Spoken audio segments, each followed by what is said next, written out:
What's your life been like since coming out? I just imagine that you have 12 million YouTube followers, that it just surged as soon as you made that statement. Right away it did. It exploded. And I think it's a thing that a lot of people may have been scared of for me. And I was never scared of it myself. I kind of just did. And if anything went bad, then it went bad. And I didn't care because I was happy. And if I lost everything because of who I loved, then so be it. How aware have you become of the influence that you're having on LGBTQ plus youth who may not be comfortable with who they are? I think that every kid has a feeling when they're little, and you know how you feel, and you don't really know how to make what you're feeling okay. You know what I mean? And I think that having somebody to look to be like, oh, I'm like they are, is really special. And I love that I get to be that person for a lot of kids.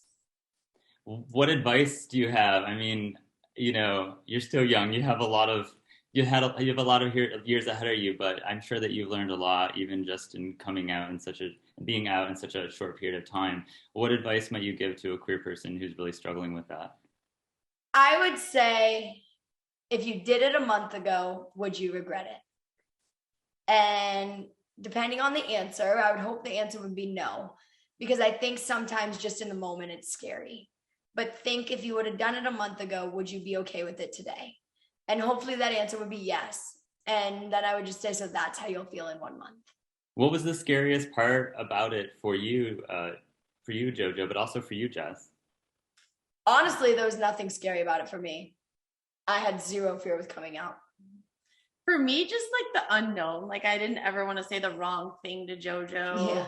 I was like, I don't ever mean to say anything wrong or bad. Just tell me if I do. And with the pronouns, I'm like, I'm trying to learn. I'm trying to figure it out. It's hard. And it definitely is a switch. And even somebody like Demi Lovato, who there's somebody who I've looked up to since I was a baby.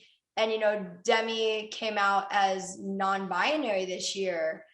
And it's sometimes we'll be talking about Demi and you'll accidentally say she, but Demi actually said, it's okay as long as you're trying. And you're not saying anything in a wrong way. You're just saying it out of habit.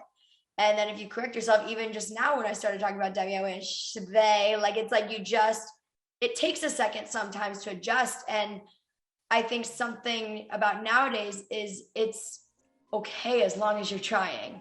And as long as you're not misgendering or miscalling somebody something in a wrong way, it's okay.